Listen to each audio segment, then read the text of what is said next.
বাংলা 1200 মাসের নাম আষাঢ়, জ্যৈষ্ঠ, শ্রাবণ, আশ্বিন, কার্তিক, পৌষ, মাঘ, অগ্রহায়ণ, ভাদ্র। হয়ে গেছে? হয়েছে? ফাল্গুন, 12টা হয়েছে।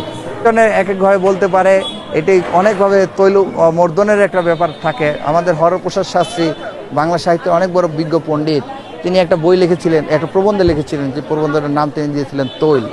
তো এই তৈল প্রবন্ধের আলোকে কতভাবে তৈল দেয়া যায় সে, এবং এমন এমন বিষয় আছে যেটি মনে করেন হরপ্রসাদ শাস্ত্রী লিখে দিতে পারেন নাই, কিন্তু এই দেশের মানুষ তৈল শিল্পকে উন্নতির শিখরে নিয়ে যেতে যেতে তারা এগুলো আবিষ্কার করে ফেলেছে। তারা যখন যে ক্ষমতায়, তাকেই তোষণ করার, সে ফেসিবাদী হোক বা স্বৈরাচারী হোক, তাকে তোষণ করার একটি মানসিকতা কিছু কিছু সমাজের মানুষের মধ্যে দেখা যায়, এবং এই তোষণ করার মাধ্যমে তারা কিছু কিছু হাসিল করতে চায়, কিছু কিছু জিনিস হাসিল করতে চায়। পয়লা বৈশাখ হচ্ছে কখনো কৃষকের চোখের জল, কখনো কৃষকের মুখের হাসি।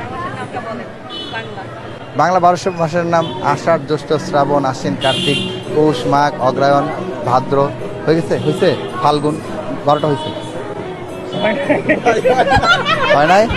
আমি বলি আষাঢ়, জ্যৈষ্ঠ,